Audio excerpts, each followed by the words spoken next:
Salut à tous, aujourd'hui je reviens pour un café blabla, le café blabla de l'automne. Ça fait un bon mois et demi que j'ai pas fait de café blabla parce que je pense que le dernier que j'avais fait c'était celui de la rentrée. Donc maintenant c'est l'automne, vous voyez, les arbres commencent à jaunir un petit peu, les feuilles commencent à tomber et du coup je me suis dit que c'était le bon moment pour faire un petit café blabla parce que j'aime bien en faire un pour chaque saison et un pour chaque chose un petit peu importante de l'année. Voilà. Ici, alors c'est pas trop l'automne, franchement il fait encore assez chaud. Il y a des journées où on a des températures un tout petit peu plus basses, mais généralement il fait quand même assez bon. Aujourd'hui il fait une vingtaine de degrés, je suis sortie tout à l'heure et j'avais assez chaud quoi. J'étais comme ça avec ce petit t-shirt et une veste, mais j'étais vachement à l'aise, vachement bien avec la température, donc c'était plutôt chouette. Donc voilà, petit à petit c'est vrai que ça se rafraîchit, mais c'est très très lent et c'est plutôt le matin ou le soir ici à Barcelone. L'après-midi, enfin en journée en tout cas, il fait vraiment très très très beau. Donc voilà pour le point météo. Je bois un café, comme d'habitude, un petit café avec un peu de lait. Natou, tu dis hola? Tu dis hola? Hola! Attends, je vais vous la montrer. Hola! Hola! Et oui! Moi aussi je peux être dans la vidéo. Alors elle mordille, ça c'est son nouveau truc. Elle mordille pour jouer parce qu'elle pense que c'est très drôle. Mais c'est pas très drôle du tout. Donc voilou. Et Nachouchou. Donc, attendez, je vais prendre un petit peu de café. Donc, on va peut-être commencer par les nouvelles, par mon ressenti général, par comment ça va en ce moment, etc. On ne mord pas, chouchou. Donc ça va, aujourd'hui on est je sais pas, le 14 octobre il me semble. Ça fait 1 mois et 10 jours qu'on a Natsu à la maison. Donc on peut maintenant se rendre compte à peu près de ce que c'est d'avoir un chien. C'est de gros changements, de gros changements, ça nous a changé la vie, pour le bien et pour le mal, j'ai envie de dire. Parce qu'il y a eu beaucoup de choses qui nous ont... Non. Il y a eu beaucoup de choses qui nous ont un petit peu déboussolés, qui nous ont un petit peu déséquilibrés. Mais voilà, je pense que c'est une question d'habitude, c'est une question aussi de patience. Chose que, voilà. Mon copain est quelqu'un de très très très patient, mais moi j'ai un peu de mal. Alors dans mon travail j'ai beaucoup de patience, mais dans la vie de tous les jours j'ai un peu de mal avec ça. Donc voilà, c'est pas facile. Elle est pas encore... Bon, elle est propre en fait, mais elle a beaucoup d'anxiété. Et donc ce qui fait que quand elle est complètement en joie, ben il y a des petits pipis qui s'échappent par-ci par-là. Quand elle se sent seule et quand on est parti, ben elle va détruire des trucs à la maison ou elle va faire des pipis. Donc il y a encore ça sur lequel il faut vraiment qu'on travaille parce que c'est un problème pour nous. Hier par exemple, elle a détruit beaucoup de choses à la maison et moi ça m'a mis dans un état un peu voilà. Et je me suis posé la question de savoir si est-ce qu'on allait vraiment réussir à l'éduquer quoi, parce que quelquefois c'est un peu compliqué, je vous avoue. En plus c'est vrai que on n'a pas trop de chance, mais dans cet appartement-là, on n'a pas beaucoup de séparation en fait entre les pièces. Et du coup, ça fait qu'elle a l'appart pour elle toute seule quand elle est seule. Et l'éducateur canin nous a dit que c'était pas le must en fait pour les chiens. Les chiens aimaient être dans un espace un peu plus petit. Et quand ils avaient beaucoup d'espace comme nous on a, ça peut leur créer en fait des angoisses. Donc il faut qu'on essaie de travailler sur ça et de voir ce qu'on peut faire un petit peu pour emménager l'appart. Après elle est trop mignonne, elle est vraiment très très mignonne, mais par contre c'est une boule d'énergie. Parce que bon voilà, il y a la race aussi qui fait qu'elle a beaucoup d'énergie. Et puis l'âge, elle a qu'1 an, donc elle est quand même assez petite. Donc je vous avoue que c'est compliqué. Je pense que tout le monde est passé par le même moment. Dites-moi un petit peu dans les commentaires si vous avez de l'expérience avec les chiens, si vous aussi le premier mois, 2-3 mois, vous avez eu beaucoup de mal un petit peu à... J'avoue que j'ai un peu de mal des fois à m'habituer et à me dire que c'est un peu égoïste ce que je vais dire, mais que le temps que j'avais avant en fait, le temps libre que j'avais avant, ben je l'ai plus. Alors bien sûr c'est un choix de ma part pour Natsu parce que je veux vraiment lui donner tout mon temps et je veux vraiment qu'elle soit heureuse, mais quelquefois en fait je suis très frustrée de voir qu'on n'avance pas. Quelquefois elle est très très nerveuse, elle tire beaucoup sur la laisse.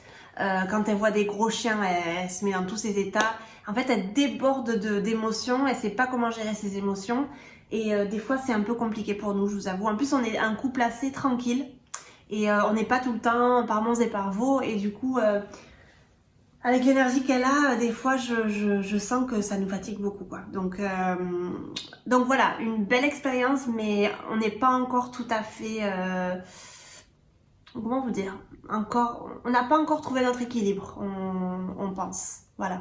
Je vous en ai parlé aussi dans mon dernier vlog et aussi dans les stories sur Instagram. Si vous ne me suivez pas sur Instagram, n'hésitez pas parce que je poste assez souvent. Mon compte c'est Osako Labana comme le compte YouTube.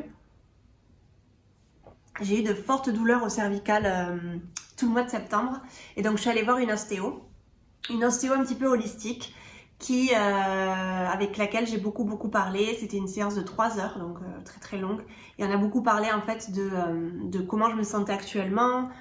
Forcément avec l'arrivée de Natsu, voilà, ça a un petit peu, j'ai senti en fait que Natsu ça a été comme un peu un tsunami dans ma vie, parce que ça m'a fait me remettre en question sur beaucoup de choses, et ça a bougé des choses en moi qui devaient pas être bougées en fait, voilà. Mais c'est bien aussi parce que vu que moi je suis tout le temps dans le contrôle, c'est bien aussi que je sois un peu bousculée quelquefois, donc je pense que voilà, c'est rien de négatif. Hein? C'est vrai que je me suis sentie tout le mois de septembre très émotive, et encore maintenant hein, très émotive. Je me sens un petit peu à fleur de peau depuis qu'on l'a, parce qu'en fait voilà, ça a tout déséquilibré, et moi je suis quelqu'un de très sensible. D'ailleurs vous allez voir dans la lecture que je suis en train de faire là ce mois-ci, très sensible, et je ressens tout à 1000% quoi, vous voyez. Donc c'est pour ça, c'est vraiment un travail, et c'est voilà, petit à petit on y arrivera. Donc je suis allée voir l'ostéo, on a beaucoup parlé, elle m'a beaucoup aidée sur ces ressentis là. J'ai encore un petit peu mal au cervical, mais voilà, je prends mal en patience et j'apprends à me détendre, parce qu'elle m'a dit que j'avais vraiment besoin de vraiment me détendre, d'apprendre à me détendre, parce que je suis quelqu'un qui est toujours à 100%. Au travail, je fais les choses toujours parfaitement, je veux toujours faire les choses d'une manière voilà, encore plus que parfait, et elle m'a vraiment dit qu'il fallait que j'arrête parce que ça allait vraiment jouer en ma défaveur, et que c'est pas bon pour moi, et que si je continuais comme ça, mon corps allait créer des maladies et mon corps allait entrer dans des mécanismes assez négatifs. Et du coup voilà, faut que j'arrête vraiment de me demander plus que ce que je pourrais faire, parce que je pourrais travailler à 100%, mais je veux travailler à 500%, et je veux que tout le monde soit très content de mes cours, et je ne veux décevoir personne, et je veux donner vraiment je mets vraiment tout mon cœur à l'ouvrage, et j'en ai un peu marre d'être comme ça me fatigue, franchement ça me fatigue, parce que voilà, je suis pas un robot, je suis un humain, et en fait c'est ça, c'est que quand vous êtes passionné par votre travail, des fois on a un peu de mal de faire la part des choses, et c'est un peu le revers de la médaille. Donc je pense qu'il y a beaucoup de gens qui me comprendront, des auto-entrepreneurs ou des passionnés de leur travail, qui me comprendront dans ça. Faut vraiment faire attention et s'établir des horaires fixes. Surtout ça, c'est important. J'aimerais tellement avoir un bureau pour moi, ou même à la maison, j'ai même pas de bureau quoi. Enfin, j'ai un bureau dans le salon, mais j'ai pas d'espace en fait pour moi. Vous voyez, pour un petit peu me mettre dans ma bulle de travail, et me dire bon ben aujourd'hui je bosse de 3h à 7h, même si j'ai que des cours de 4 à 7 par exemple, mais je me prends 1 heure pour bosser, pour préparer mes cours, pour la partie administrative, parce que j'ai toujours des mails en retard, etc. Donc des fois j'aimerais avoir un bureau pour moi, et c'est vraiment chouette que les coworking commencent vraiment à fleurir à droite à gauche ici à Barcelone, parce qu'on peut en fait louer des tables, enfin payer la table à l'heure, et être là pendant des heures et des heures, et bosser tout ce qu'on veut quoi. Donc ça c'est vraiment chouette, et je suis très contente. Par contre voilà, je peux pas faire des cours en coworking, parce que sinon je dérangerais tout le voisinage. C'est un peu ça l'inconvénient. Sinon, je voulais vous parler de cours de japonais. J'ai commencé des cours de japonais en ligne, en groupe. Alors vous savez que je prenais des cours de japonais en individuel en particulier depuis mars, depuis le confinement. Et en fait, j'ai décidé de prendre des cours en groupe parce que j'avais envie de tester la modalité groupe, et surtout j'avais envie de voir un petit peu comment est-ce que les professeurs s'en sortaient dans leur cours, et apprendre aussi certaines choses. voir quelles activités ils faisaient, comment ils géraient les groupes, etc. Et donc ça m'a vraiment donné envie de faire ça. Et du coup, je me suis inscrite à un cours de japonais en ligne. C'est le samedi pendant 1h30, le samedi matin.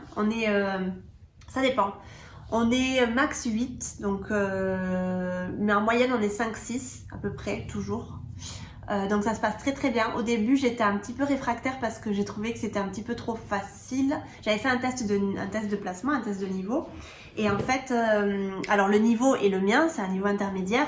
Par contre, je trouvais que les élèves ne parlaient pas beaucoup, avaient un niveau oral assez bas.